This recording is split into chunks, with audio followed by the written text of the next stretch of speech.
आज संपूर्ण महाराष्ट्रामध्ये विदर्भामध्ये बिबट्याचा विषय ज्या पद्धतीनं तुम्ही पाहत आहे की बिबट्याचा विषय सगळीकडे सुरू आहे। अधिवेशनामध्ये अर्धा विषय जर पाहिला तर बिबट्याचाच विषय आहे, मीडियामध्ये बिबट्याचा विषय आहे आणि मोठ्या प्रमाणात अमरावती जिल्ह्यामध्ये सुद्धा बाजूला पोरा असो मेलघाट असो पूर्ण परिसरामध्ये मोठ्या प्रमाणात शहरामध्ये जे बिबटे येतात, नागपूरमध्ये येतात, मुंबईमध्ये येतात, तर बिबट्याला पाळीव प्राण्याचा दर्जा दिला पाहिजे। या संदर्भात मी स्वतः वन मंत्र्यांची गणेश नाईक साहेबांची आज भेट घेतली की बिबट्याला पाळीव प्राण्याचा दर्जा देण्यासाठी एक प्रस्ताव केंद्र सरकारकडे पाठवा आणि त्या ठिकाणी ज्या पद्धतीनं बाबा आमटेंनी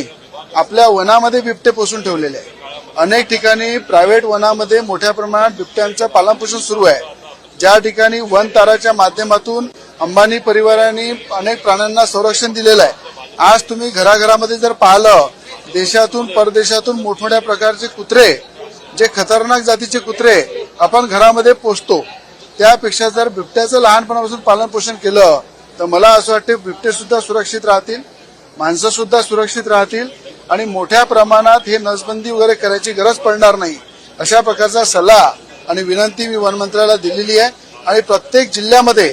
वन तारासारखं एक मोठं झू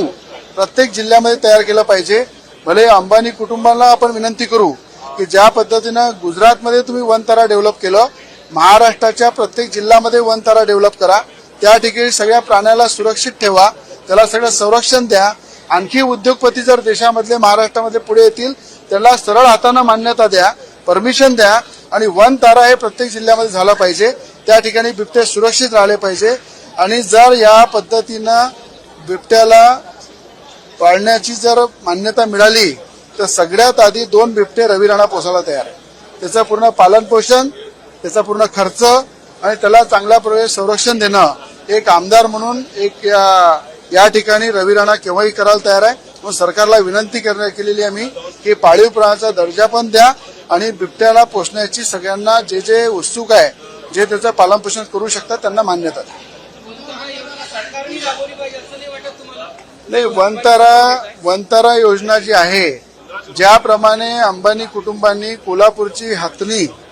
तिला सुरक्षित वनतारामध्ये नेऊन ठेवलं होतं मध्ये, त्याच पद्धतीनं आपल्या महाराष्ट्रामध्ये जे बिबटे शहरामध्ये येत आहे, अंबानी कुटुंबांनाही मला आनंद अंबानीला विनंती करतो, मी अनेक अडाणी परिवार आहे त्यांनाही विनंती करतो, गौतम अडाणींना, जेवढे उद्योगपती काही मुंबईमध्ये आहे, नागपूरमध्ये आहे, पुण्यामध्ये आहे, त्यांनी पुढे येऊन वन तारासारखं प्रत्येक जिल्ह्यामध्ये झू जर तयार केलं, स्वतः पुढे येऊन जर आले तर सरकारने त्यांना सरळ हाताने मदत केली पाहिजे, त्यांना मान्यता दिल्या पाहिजे आणि उद्योगपतीच्या माध्यमातून वन तारासारखे मोठे झू प्रत्येक जिल्ह्यामध्ये डेव्हलप केले पाहिजे, अशी सरकारला मी आपल्या माध्यमातून विनंती करतो।